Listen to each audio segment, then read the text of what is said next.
Negosiasi antara Iran dan Amerika Serikat yang berlangsung maraton lebih dari 20 jam di Islamabad, Pakistan akhirnya berakhir tanpa kesepakatan.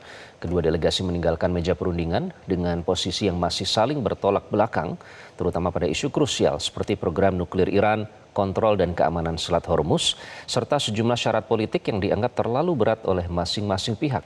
Untuk mengetahui situasi terkini di Iran, kita langsung bergabung dengan warga negara Indonesia di KOM Iran, Ismail Amin. Ismail, selamat sore. Ya, selamat sore Mas Iqbal. Jadi apa penyebab utama gagalnya kesepakatan dalam negosiasi yang berlangsung lama ya, lebih dari 20 jam ini, Ismail? Ya Mas Iqbal, kami melihat penyebab utama kegagalan kesepakatan ini adalah adanya benturan pada beberapa isu inti yang tidak bisa dijembatani dalam satu putaran negosiasi, terutama status program nuklir Iran, kemudian masa depan navigasi Selat Hormuz, serta syarat-syarat politik dan keamanan masing-masing pihak ajukan. Jadi saat lebih 20 jam pembicaraan pihak Amerika Serikat itu menekankan tuntutan agar Iran memberikan komitmen tegas untuk tidak mengejar kapasitas senjata nuklir. Sedangkan Iran menilai Amerika justru masuk ke dalam tuntutan yang tidak realistis, yaitu melampaui kerangka realistis perundingan. Oke.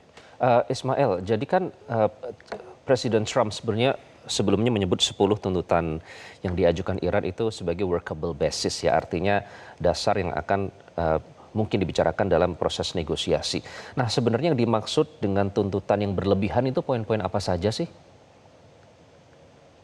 Jadi yang dimaksud Iran sebagai tuntutan berlebihan itu mencakup dua hal besar.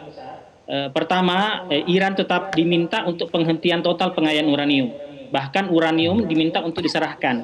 Kedua, desakan agar Selat Hormuz dibuka kembali tanpa memberikan pengakuan kedaulatan Iran atas Selat Hormuz. Ini adalah dua poin utama yang mengalami kebuntuan untuk disepakati. Karena bagi Iran, Hormuz adalah alat tawar strategis, sementara bagi Amerika Serikat kebebasan pelayaran di sana itu adalah syarat utama stabilitas energi dan kredibilitas keamanan di kawasan. Karena itu isu ini tidak lagi teknis maritim, tapi inti negosiasi geopolitik. Padahal kalau dipikir sebelum perang, Selat Hormuz itu terbuka siapapun bisa lewat. Namun dengan Iran diserang, Iran kemudian menutup Selat Hormuz yang kemudian berusaha dibuka oleh Amerika Serikat melalui tekanan militer, tapi gagal. Lalu kemudian berusaha dibuka dengan melalui perundingan dan juga kita melihat ini juga gagal. Sehingga Iran berkata kepada negara-negara yang terdampak dengan ditutupnya Selat Hormuz, yaitu mintalah pertanggungjawaban pada Amerika karena Selat Hormuz itu terbuka sebelum Iran diserang. Sementara status hak nuklir Iran itu tetap menjadi salah satu titik sengketa yang paling keras karena di sisi Iran hak untuk memiliki program nuklir damai itu termasuk pengayaan itu dipandang tidak bisa dinegosiasikan. Oke. Ya, Ismail, bahkan ada klaim ya, Amerika Serikat menyebut bahwa ada 2 kapal perang mereka yang berhasil masuk ke Selat Hormuz untuk menyapu ranjau begitu. Tapi Iran membantahnya dengan menegaskan bahwa pihak yang berani memasuki Selat Hormuz, terutama Amerika Serikat dan Zionis, akan dibalas dengan respon yang tegas. Artinya kan ini masih menjadi poin yang harus dibicarakan kembali. Tapi di antara semua poin yang dibicarakan itu, Ismail, apakah tidak ada satupun yang paling tidak mencapai kesepakatan begitu dari misalnya 10 tuntutan ataupun yang diajukan Amerika Serikat? Sebenarnya kedua pihak ini dengan adanya perundingan ini secara tidak langsung menyepakati adanya keinginan untuk menghentikan perang, adanya keinginan untuk eskalasi perang ini tidak meningkat. Namun kemudian ini mengalami kebuntuan karena tuntutan-tuntutan yang tidak saling bisa bertemu antara Amerika Serikat dan Iran. Ketika Iran meminta Selat Hormuz untuk diakui kedaulatannya oleh Amerika Serikat ingin seperti sebelumnya, sementara Iran telah mengalami kerugian dengan dampak perang yang telah dilancarkan oleh Amerika Serikat, termasuk juga tentang hak nuklir. Iran secara rasional meminta untuk hak nuklir ini diakui karena sebagaimana negara-negara lain yang juga punya hak nuklir. Ini sementara Amerika Serikat berusaha melakukan serangan ke Iran itu dengan salah satu tujuannya adalah menghentikan hak nuklir Iran ini, pengayaan uranium ini. Ini sesuatu yang tidak logis menurut Iran, tidak rasional. Sementara negara lain bisa memiliki penggunaan hak nuklir, sementara Iran dilarang.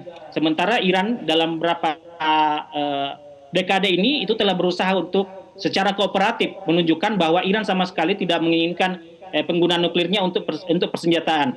Sudah ada fatwa dari pemimpin tertinggi mereka, kemudian menandatangani NPT, kemudian bersedia untuk diinspeksi dan diawasi oleh Badan Atom Internasional, tapi ini tetap tidak dianggap, tidak dipercaya oleh Amerika Serikat, sehingga Amerika Serikat melancarkan serangannya dengan alasan untuk mencegah Iran memiliki senjata nuklir.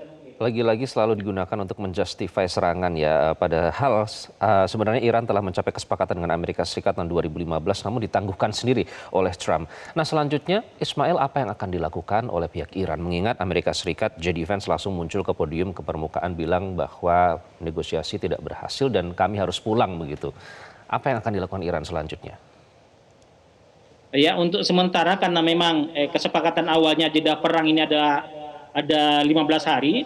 Iran itu tidak terburu-buru untuk kemudian memutuskan bahwa pintu diplomasi atau pintu negosiasi itu ditutup total. Jadi memang sejak awal Iran selalu menegaskan bahwa kami tidak menyukai perang atau tidak menginginkan perang, sehingga senantiasa masih membuka jalur diplomasi selama tidak di bawah tekanan dan tetap menghargai kedaulatan dan kehormatan Iran. Namun sebagaimana yang kita ketahui bahwa pihak Amerika Serikat itu sudah meninggalkan ruang diplomasi dan mengatakan bahwa diplomasi mengalami kegagalan dan kebuntuan, sehingga kemudian mungkin tidak akan lagi dilanjutkan. Tapi sekali lagi Iran untuk sementara tidak mengeluarkan statement bahwa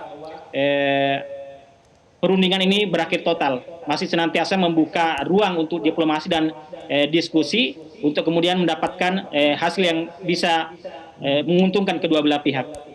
Oke, kita nantikan ya Ismail, karena tentu dengan gagalnya kesepakatan ini mengancam nasib dari gencatan senjata yang saat ini masih berlangsung. Ismail Amin, terima kasih melaporkan langsung dari KOM Iran. Jelajahi cara baru mendapatkan informasi. Download Metro TV Extend sekarang.